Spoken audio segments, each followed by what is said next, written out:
I removed the horrible nail polish that you probably saw in my last video and cleaned my studio desk because it's time for a new video about using up your paper scraps. Hi, I'm Susanne from Susie's Journal Adventure, and in today's video we are again going to have so much fun using up some of our paper scraps and creating some fun ephemera for your art journals and junk journals. For the first project, you're going to need hole punching tools. I guess that's what they are called. I have approximately 5 or 6 because, you know, all of them have different sizes. This is a 1-inch punch, 1.5 inch, and 1.5 inch. Huh? This is not a hair. I never realized that they have the same data here written, but obviously, let me show this. Let me prove this.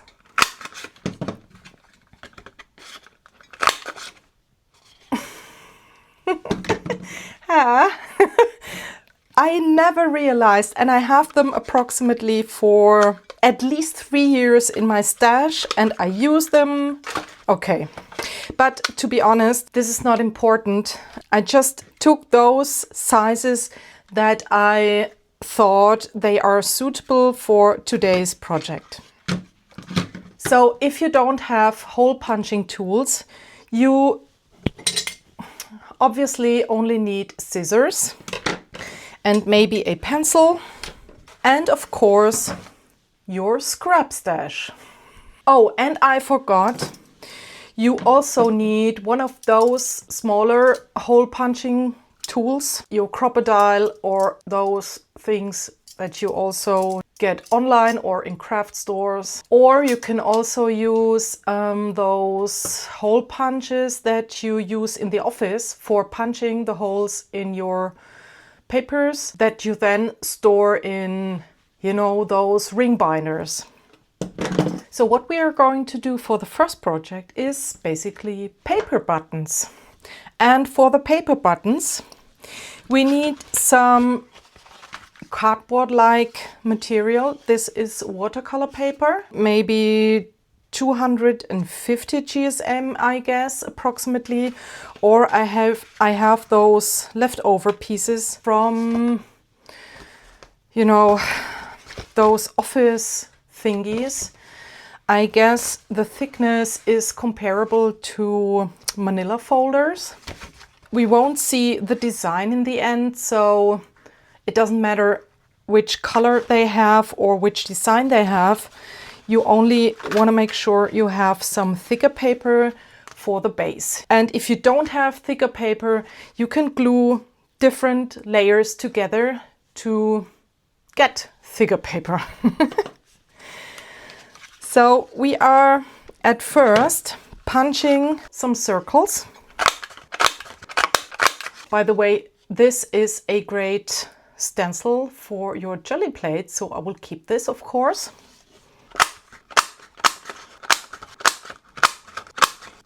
Next, we are going to glue 2 of them together.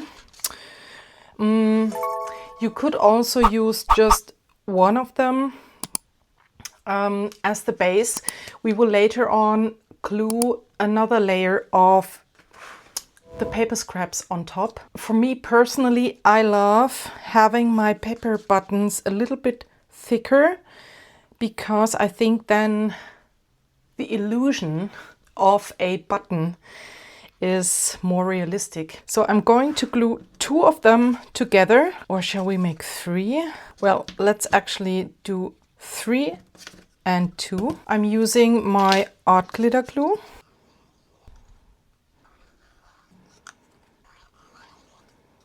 And for the other sizes, I think I want to glue together 3 because this manila folder cardboard is a little bit thinner than the watercolor paper.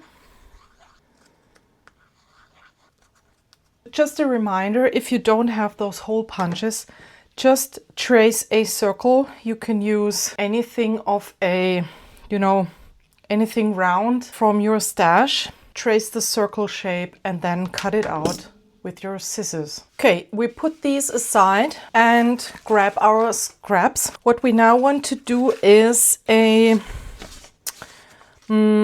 small, like, masterboard, if you want to call it, but I guess a masterboard would be a much more bigger piece of papers glued together. For those buttons, I basically only want to have a size where I can then later on, you know, put all the circles that I just made on top. So it doesn't have to be bigger for me now as this. I mean, you could, of course, make a bigger one and then use it up later. That's perfect as well. So I'm trying not to think again.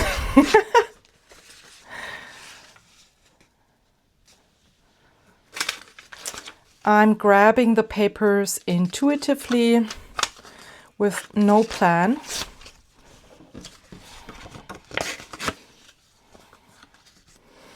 And I just glue them together randomly.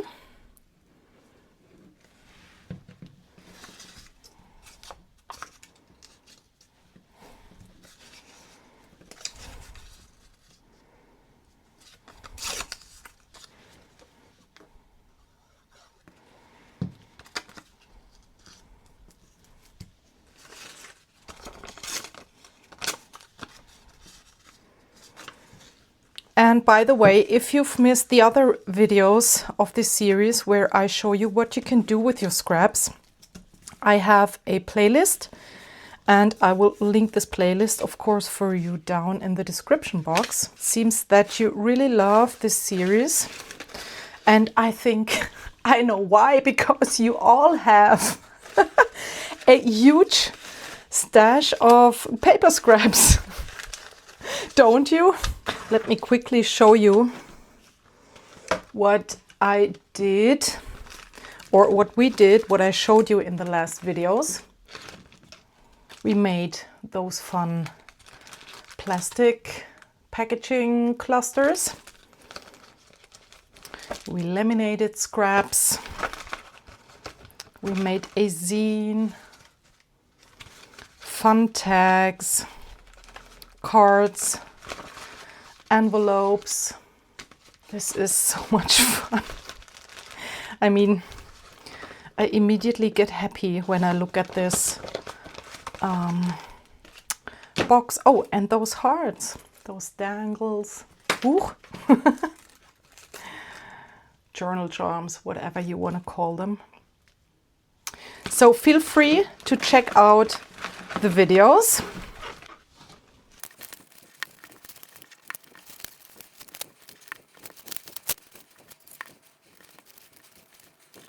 So let me explain something. The plan is that I will later on turn this around, place those circles on top here, glue them down, and then cut them out. And since those circles are not very big, and you know, I want to have different papers on one button, it is important to now add another layer with smaller scraps on top, so that I have different designs on one button, you know. If I would place the button here, like so, and I would cut it out, I would then just have a brown button. I don't want that. I want different colors, papers on top of each of the buttons. So let's add a second layer and let's make the scraps smaller.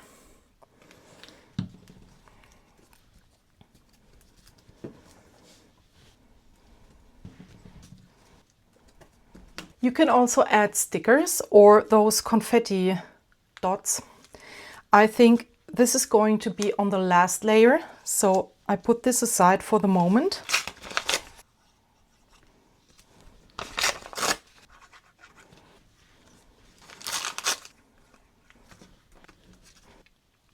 Okay, I think I'm finished with the second layer. And now for the last layer, I'm going to add some tissue paper, those thinner ones, you know. You can add tea bags and of course those confetti dots and stickers. So this is not the best glue for those thin papers.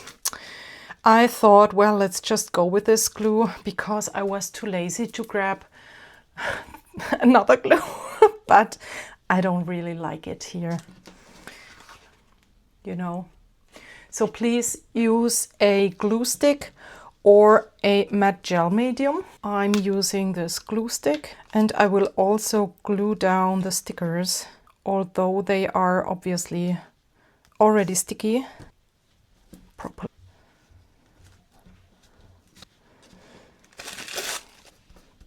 I consider this piece as finished. And I will now glue down those circles randomly. So let me quickly explain why I glue down the circles here and obviously have to cut them out by hand later on. That's simply because I think it is much more fun if you don't know how the button will look like in the end, because you can't see the backside here. That's the only reason why I do this. It is more fun, and I love being surprised when I, you know, later on turn around the button and see the design.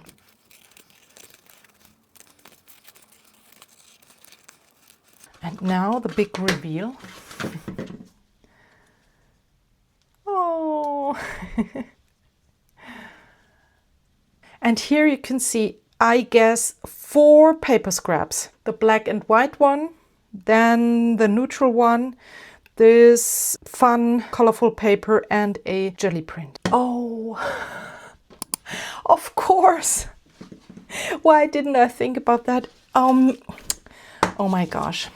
I think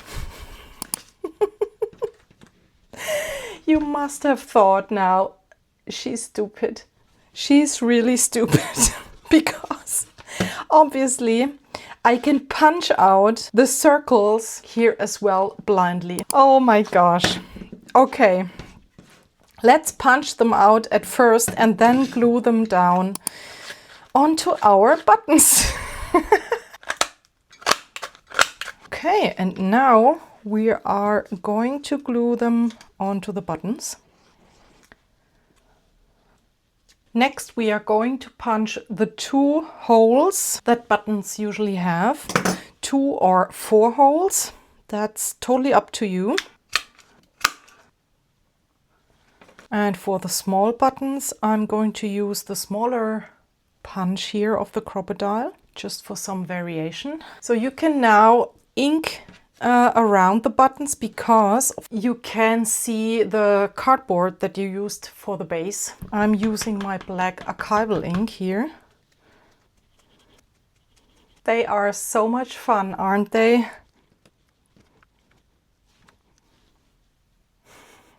So you could, of course, tie thread through the holes, like I did with these ones here.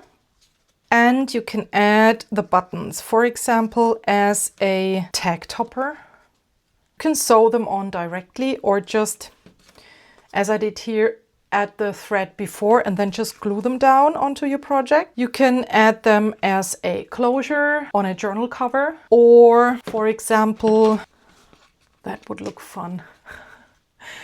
This is one of the tags that I made in one of the last videos. That's fun, isn't it? You can glue them down everywhere, you know, like so. You can add them as, what's it called? Tabs here on the side of a page. You can add them as a closure on envelopes, for example, like so. Then just tie around a thread that you then close the envelope with and wrap it around the button again. You have so many possibilities. Just play around and go crazy with your buttons. They are so much fun. So I decorated some of them. Here I used some ribbon That's cute, isn't it? Here I added a cotton thread, as well as here. Just tied a knot, wrapped it through the holes twice, one knot and the bow. This is a kind of a ribbon, very translucent, delicate.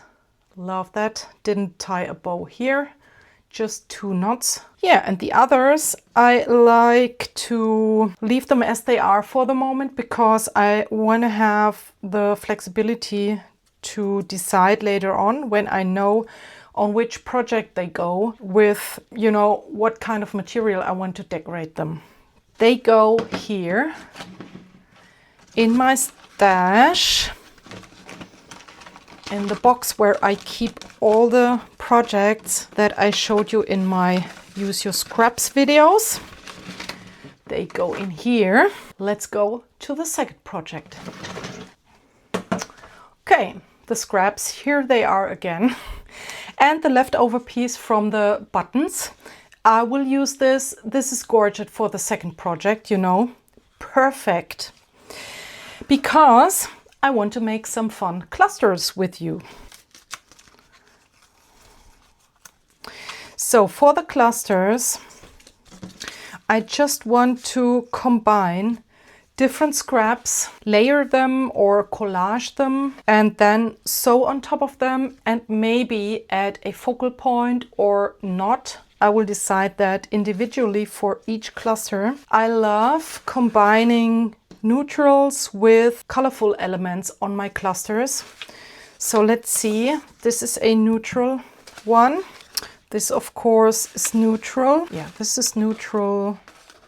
This is neutral, and I think I must have here somewhere some index cards.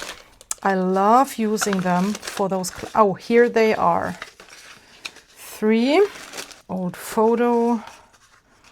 They are perfect.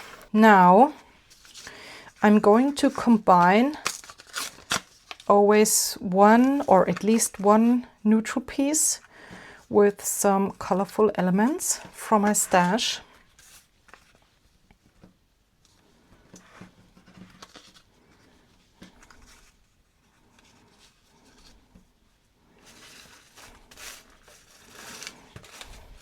Remember, we're not thinking.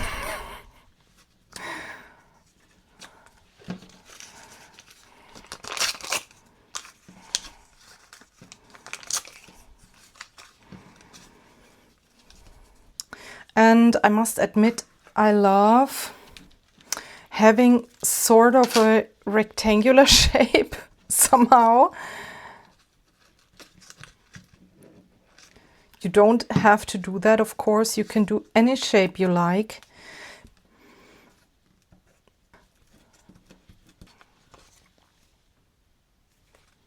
So what am I going to add on top? Let's grab some of the fabric scraps. I have a fabric scrap, I don't know, box. This is not a scrap, but I store the fabric scraps here on top of a small shelf here on my desk. And yeah, I mean, obviously this is a total mess, but you have to prioritize things, don't you? So I think I want to have some kind of a focal point here. So I'm grabbing my scissors and just a random piece from my stash. A random piece, Susanne. So I think, no. Do we have some black paper here? I just cut out a heart. A wonky heart, of course. This is a little bit big. I'm keeping this for a smaller tag, or a smaller, not a tag, a smaller cluster.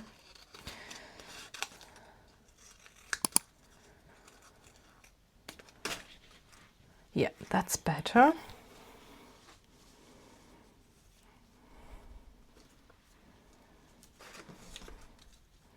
Let's do it like so. So I'm just gluing it down a little bit here.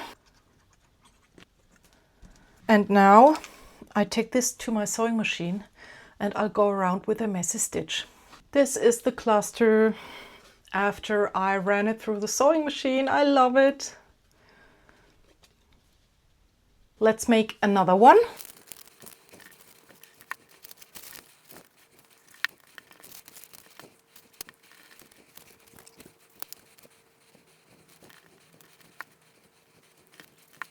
So I went around again the whole cluster, and then I stitched around the heart, and I think that's so much fun.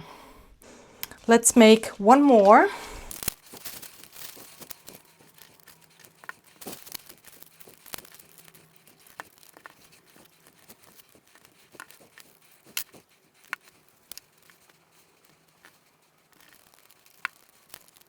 So this is the third cluster. I just used a part of this leftover piece from the buttons and added it on top. Sewed around the circle here. I love all the layering of this cluster. So you can do anything with your clusters. You could add quotes on top, words that you cut out from magazines as focal points. You don't always need a focal point at this stage, because if you later on glue that cluster down onto a tag, onto a journal page, you can still add your focal point, or yeah, you could leave it as it is. So let me show you some more clusters that I made a while ago. You might have already seen them on my Instagram.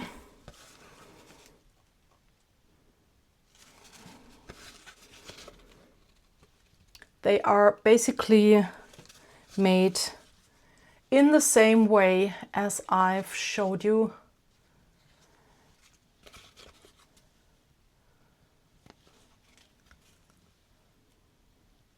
So let's go to the third and last project for today's video. For the last project, we need some bigger papers from our stash, like this one, for example, because we want to make a tiny art journal. And for this tiny art journal in the style of an accordion chart. Oh my gosh, in the style of an accordion journal. We randomly glued together, as I've already said, those bigger scraps.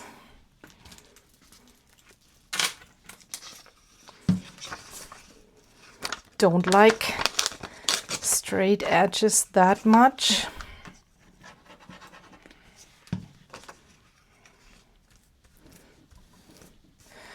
And when I glue them together, I want to have a piece that is basically rectangular and longer. I mean, this, maybe I will cut this down to size, because I really want to have a small, tiny journal in the end. Or, oh, I have an idea. So let me give you the measurements, because I know that there will be questions about the measurements. So this scrap is of course, I could have just looked at the mat. The scrap is approximately 10 centimeters, 11 centimeters in height. This is approximately 4.5 inches. And I will then also tell you the length when I'm finished.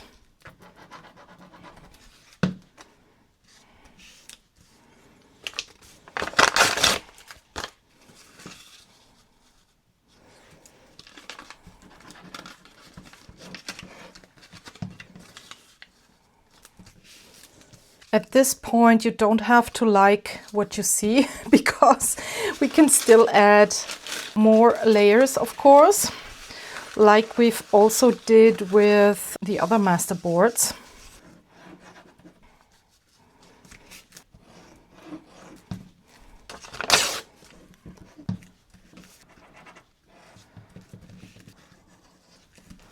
Now we have this strip. It is in length approximately 47 centimeters or 19 inches approximately. And now I want to add a second layer, and I think those cutout shapes or the negatives from things you cut out, like this piece here, are so perfect for layering. It immediately adds a lot of interest, I think. Oh, I love this one. This is a thicker piece of scrap. This is a cardboard. Concerning the thickness, it's not the best choice, but I think we will make it work in the end. Tea bags are perfect. So we need the glue stick again. Can't find the glue stick, so I'm going to use the matte gel. I hate glue sticks, to be honest. I think it's always such a mess.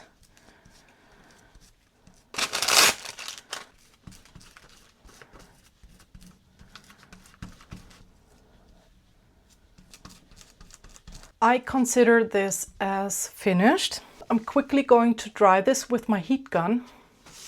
So it is completely dry now. I already said I want to make an accordion style journal from this masterboard now.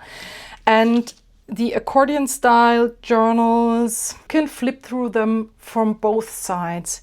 So since this side is not interesting at all, either I could make another one, glue that on top, and then I would have both sides pretty, you know. But for this project, I just want to fold it in half. And that's the reason why I said it is not the best choice to use thicker paper, but I will make it work.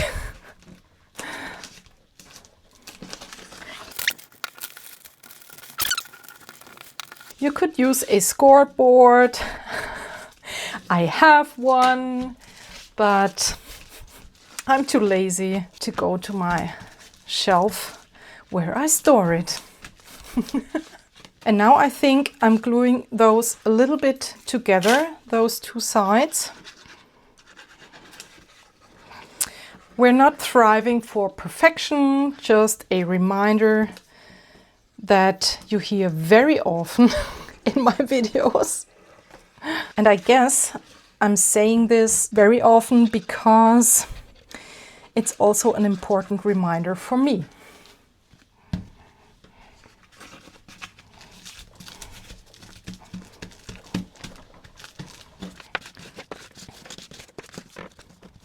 Okay, and now you have two fun sides.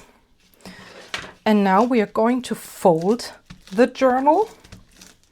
Doesn't matter from which end you start folding. Just choose how wide you want your pages to be. I have a pretty square journal now. When I fold it like this, and then you basically turn it around and fold it the other way.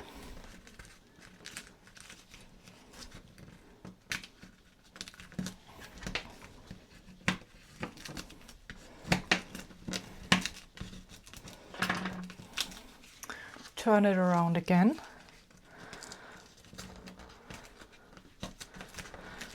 And so on.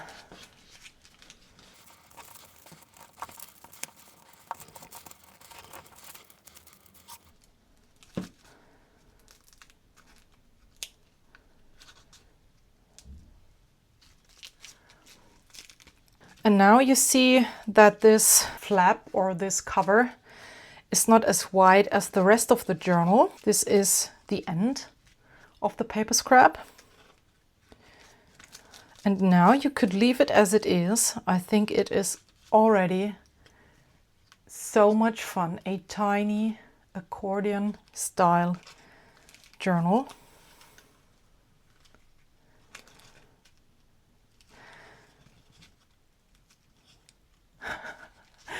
It's so much fun. I think I want to glue something on here. I recently bought some die cuts, which is a thing I usually never do, but I love them so much. And I think they are perfect as a cover, you know. Would love to glue two of them together. I think they don't pop out very much, so we need a thread.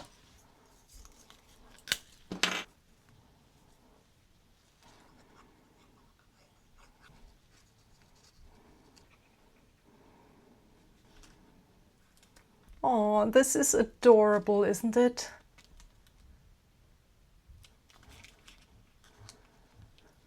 You could add a focal point, of course, on each of the pages, but I love the mini journal as it is.